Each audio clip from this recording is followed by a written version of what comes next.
ఒక్క పరిశ్రమ రాలేదని మీరే, ఉమ్. ఒక్క ఉద్యోగం లేదని మీరే. మీకంటే ప్రభుత్వ రంగంలో మీరు 30,000 ఉద్యోగాలు ఇస్తే మేము 2,30,000 ఉద్యోగాలు ఇచ్చాం. ఎన్ని రెట్లు తేడా? 7 రెట్లు. మీరు 30,000 కోట్ల పెట్టుబడులు గ్రౌండ్ చేస్తే మేము 1,30,000 కోట్ల రూపాయల పెట్టుబడులు గ్రౌండ్ చేస్తాం. ఎన్ని రెట్లు తేడా? 5 రెట్లు.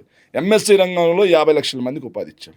మరి ఎవరు విజనరీ, లేకపోతే ఎవరు విధ్వంసకారుడు? సమాధానం చెప్పాలిగా.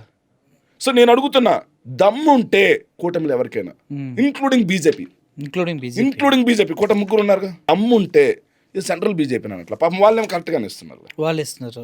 ఇక్కడ చంద్రబాబు నాయుడు గారి కౌగిల్లో ఉన్నటువంటి స్టేట్ బీజేపీ, కబంధ హస్తాల్లో ఉన్న స్టేట్ బీజేపీని అడుగుతున్నాను నేను. ఎవరికైనా దమ్ముంటే మగాళ్ళైతే రండి, ఎవరు విధ్వంసకారుడు బహిరంగంగా చర్చిద్దాం మీడియా సమక్షంలో. మా నాయకులు అక్కరంటారు వాళ్ళు, ఎవరు రమ్మని నేను పిలుస్తున్నా, రమ్మనండి.